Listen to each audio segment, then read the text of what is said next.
சென்னை பெசன்ட் நகரில் உள்ள அன்னை வேளாங்கண்ணி தேவாலயத்தில் கிறிஸ்துமஸ் பண்டிகையொட்டி சிறப்பு திருப்பலி நடைபெற்றது.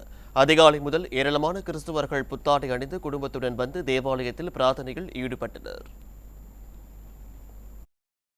இந்த கிறிஸ்மஸ் சந்தோஷமாக கொண்டாடுறத விட ஒரு துயரத்தோடு தான் கொண்டாடுறோம். ஏன்னா இந்த இயற்கை சீற்றத்திலேருந்து மக்களை இந்த பேரிடர்லேருந்து கடவுள் எல்லாரையும் ஓரளவுக்கு காப்பாற்றிருக்காருன்னு நினைக்கிறேன். போருங்காலத்தில் மக்கள் எல்லோரும் சந்தோஷமாக இருக்கணும். இந்த இணைய நாளை எல்லோரும் கொண்டாடுறதுக்கான என்னோட நல்வாழ்த்துக்கள். இருக்கிறவங்களுக்கும் கொடுக்கணும், இல்லாதவங்களுக்கும் கொடுக்கணும். அதுதான் கடவுள் சொல்கிறாரு. இல்லாதவங்களுக்கும் முதல்ல கொடுக்கணும்.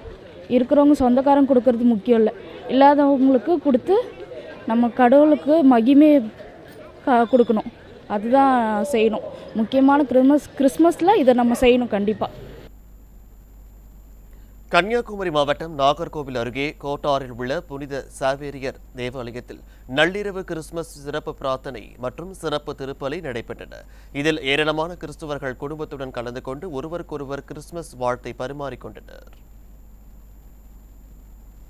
தூத்துக்குடியில் உள்ள உலக புகழ்பெற்ற பனிமய மாதா பேராலயத்தில் நடைபெற்ற கிறிஸ்துமஸ் பண்டிகை சிறப்பு திருப்பலியில் மழை வெள்ளத்தால் பாதிக்கப்பட்ட மக்கள் மீண்டு வர, அவர்கள் வாழ்வில் அமைதி மகிழ்ச்சி பெற சிறப்பு பிரார்த்தனைகள் நடைபெற்றன.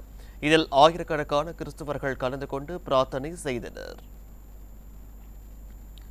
கோவை டவுன் ஹால் பகுதியில் புனித மைக்கேல் தேவாலயத்தில் கிறிஸ்துமஸ் பண்டிகையை முன்னிட்டு நள்ளிரவு சிறப்பு திருப்பலி மற்றும் ஆராதனை நிகழ்வானது நடைபெற்றது. இந்த சிறப்பு திருப்பலியில் கிறிஸ்துவர்கள் மட்டுமின்றி பிற மதங்களை சேர்ந்தவர்களும் கலந்து கொண்டனர். சென்னையில் உள்ள தேவாலயங்களில் நடைபெற்ற கிறிஸ்துமஸ் பண்டிகை சிறப்பு திருப்பலியில் ஆயிரக்கணக்கானோர் பங்கேற்றனர். இந்நிலையில் பெசன்ட் நகர் வேளாங்கண்ணி ஆலயத்திற்கு செல்லும் பிரதான சாலையில் கடும் போக்குவரத்து நெரிசல் ஏற்பட்டதால் தேவாலயம் மற்றும் கடற்கரைக்கு சென்ற மக்கள் கடும் சிரமத்திற்கு ஆளாக்கினர். போதிய முன்னெச்சரிக்கை நடவடிக்கை எடுக்காததாலும் பல இடங்களில் போக்குவரத்து போலீசார் பணியில் இல்லாததாலும் நெரிசலில் சிக்கி வாகன ஓட்டிகள் அவதியடைந்தனர்.